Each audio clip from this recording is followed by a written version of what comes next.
नमस्कार मंडळी. बिर्याणी तर तुम्ही खूप वेळा खाल्ली असेल, जसं की chicken biryani, mutton biryani, veg biryani. पण आज आपण थोड्या वेगळ्या पद्धतीने अगदी घरगुती मोजक्या साहित्यात आलू बिर्याणी पाहणार आहोत. तर एकदा या पद्धतीने बनवून तर पहा. नॉनव्हेजच्या चवीलाही मागे सारणार आहे ही बिर्याणी. तर चला तर मग साहित्य पाहूयात आपण. तर सुरुवातीला 4 मिडियम साईजचे बटाटे अशी वरची सालं काढून मधून कट करून घ्यायचे आणि चाकूच्या साहाय्याने किंवा स्पूनच्या साहाय्याने छेद करून घ्यायचा. त्यामुळे काय होतं, मसाला पूर्णपणे आतमध्ये उतरतो आणि बटाट्याला चव खूप छान येते. 1 टोमॅटो बारीक कट करून घेतलेलं आहे. 3 मिडियम साईजचे कांदे असं मोठ्या साईजमध्ये कट करून घ्यायचे. 2 कप बासमती तांदूळ मी असं स्वच्छ धुवून 15 मिनिटं पाण्यात भिजवून घेतलेलं आहे. जास्त भिजवायचं नाही आपल्याला. तांदूळ तुम्ही कोणताही घेऊ शकता, फक्त ज्या तांदळाचा भात चिकट होतो तो तांदूळ घ्यायचा नाही. तेल, चवीनुसार मीठ आणि कच्चा मसाला. तर त्यामध्ये दालचिनी, वेलची, तमालपत्र, 5 ते 6 मिरी, लवंग आणि 1 चमचा शाही जिरं, भरपूर कोथिंबीर, पुदिना बारीक चिरून, 2 लसणाचे गड्डे, 4 हिरव्या मिरच्या आणि थोडंसं आलं असं बारीक कट करून घेतलेलं आहे आणि अर्धी वाटी दही. त्यामध्ये आता कोरडे मसाले टाकून घेऊया. तर 1 चमचा गरम मसाला, बिर्याणी मसाला, काश्मीरी लाल मिर्च पावडर, घरगुती लाल तिखट, धना पावडर आणि पाव चमचा हळद. आणि आता हे सर्व मसाले एकजीव करून घेऊयात आपण दह्यामध्ये आणि थोडंसं पाणी टाकायचं, त्यामुळे छान असं मसाले भिजले जातात. आणि आता एका पातेल्यामध्ये मोठ्या जाड तळाचं पातेलं आपल्याला घ्यायचं आहे. त्यामध्ये आता भरपूर तेल टाकायचं सुरुवातीला आणि त्यामध्ये आता बटाटे टाकून घेऊयात आपण. फुल गॅसवर आपल्याला बटाटा छान असा तळून घ्यायचा आहे. पूर्ण असा कलर चेंज होतो बटाट्याचा. हलकासा ब्राऊन कलर येईपर्यंत आपल्याला बटाटा तळून घ्यायचा आहे. तर हे पहा, या पद्धतीने 5 मिनिटात आपला बटाटा तळून तयार होतो, जास्त वेळ लागत नाही. आणि याच पातेल्यामध्ये आता कांदाही आपण तळून घेऊयात. तर कांदाही आपल्याला फुल गॅसवर तळून घ्यायचा आहे. हे पहा, छान असा लाल होईपर्यंत तळायचा आहे. लगेचच काढायचा आहे, कारण काढल्यानंतरही तळण्याची प्रोसेस चालू राहते, नाहीतर कांदा आपला जास्त करपला जातो.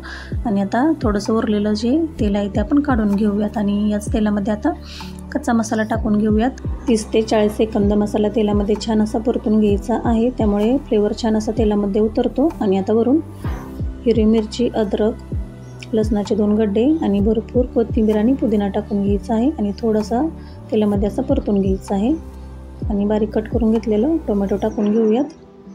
आणि टोमॅटो पटकन शिजण्यासाठी आपल्याला थोडंसं चवीनुसार मीठ टाकून घ्यायचं आहे. तुम्ही ते टोमॅटोची प्युरी करूनही टाकू शकता. आणि आता आपण भिजवून घेतलेला सर्व सुका मसाला टाकून घेऊयात. तोही आपल्याला तेलामध्ये छान असा परतून घ्यायचा आहे. आणि तळून घेतलेला कांदा वरून टाकून घेऊयात आणि छान असं एकजीव करायचं आहे. आणि बटाटाही टाकून घेऊयात. आणि मसाल्यामध्ये आता बटाटा आपल्याला छान असा एकजीव करून घ्यायचा आहे. आणि झाकण ठेवून 2 ते 3 मिनटं छान अशी एक वाफ काढून घ्यायची आहे. बटाटा छान असं मसाल्यामध्ये मिक्स होतो, हे पहा, या पद्धतीने. आणि आता वरून भिजून घेतलेला तांदूळ यामध्ये टाकून घेऊयात, या पद्धतीने. आणि आता आपल्याला 2 कप तांदळासाठी 4 कप पाणी टाकायचं आहे. जर तुम्ही कुकरमध्ये बिर्याणी करत असाल तर तुम्ही 3 कप पाणी टाका, तेवढं पाणी पुरेसं होतं.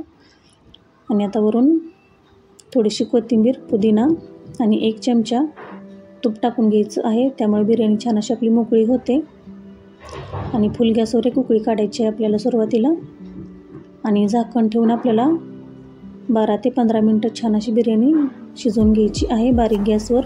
वर काहीतरी असं जड साहित्य ठेवायचं. आणि हे पहा, 15 मिनटं झालेली आहेत आणि आपण आता झाकण काढून पाहूयात. तर हे पहा, बिर्याणी आपली छान अशी शिजलेली आहे. आणि अजून झाकण ठेवून मी 5 मिनटं फक्त एक वाफ काढून घेणार आहे, गॅस बंद करून.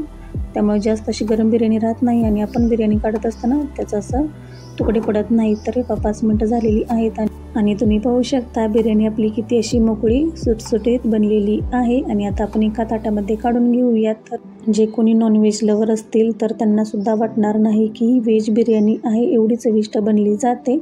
आणि आता वरून तळून घेतलेला थोडासा कांदा, कोथिंबीर आणि पुदिना टाकून घेऊयात. तर या पद्धतीने ही आलू बिर्याणी घरी तुम्ही एकदा नक्की बनवून पहा. चॅनेलवर नवीन असाल तर चॅनेलला लाईक करा, शेअर करा, सबस्क्राईब करा आणि कमेंट करायला विसरू नका. तुमचा अनुभव माझ्याबरोबर नक्की शेअर करा. भेटूया अशाच नवीन रेसिपीबरोबर. तोपर्यंत धन्यवाद.